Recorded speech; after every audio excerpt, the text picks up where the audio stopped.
एक प्राचीन हिंदू मंदिर है जो भारत में नासिक शहर से 28 किलोमीटर और नासिक रोड से तकरीबन 40 किलोमीटर दूर त्र्यंबकेश्वर तहसील के त्र्यंबक शहर में बना हुआ है।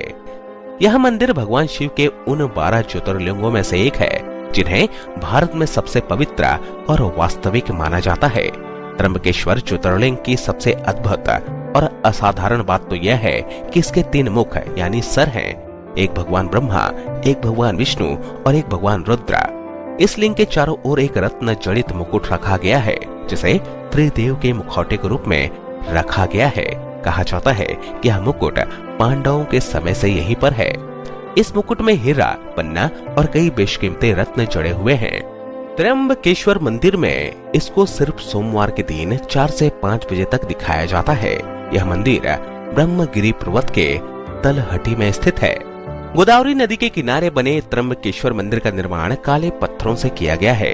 इस मंदिर की वास्तुकला बहुत ही अद्भुत और अनोखी है।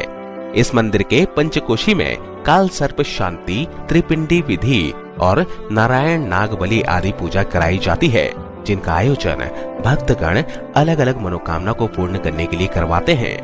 इस प्राचीन मंदिर का पुनः निर्माण तीसरे पेशवा बाला साहेब अर्थात नाना साहेब पेशवा ने करवाया था।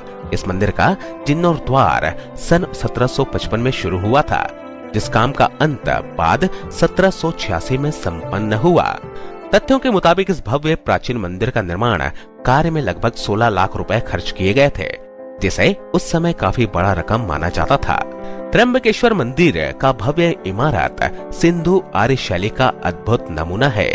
इस मंदिर के भीतर एक गर्भगृह है जिसमें प्रवेश करने के पश्चात शिवलिंग के सिर्फ आंख ही दिखाई देती हैं, लिंग नहीं।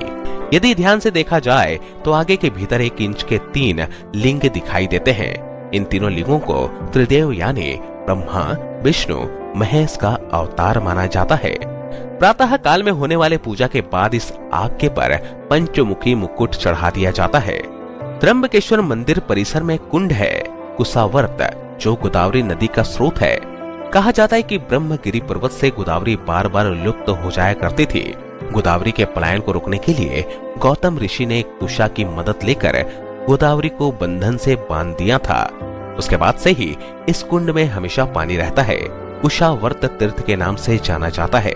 कुंभ स्नान के बाद शैव अखाड़े इसी कुंड में शाही स्नान करते हैं। शिव पुराण के अनुसार ब्रह्मगिरी पर्वत के चोटी तक पहुंचने के लिए 700 चौड़ी सीढ़ियां बनाई गई हैं। इन सीढ़ियों पर चढ़ने के उपरांत राम कुंड और लक्ष्मण कुंड मिलते हैं।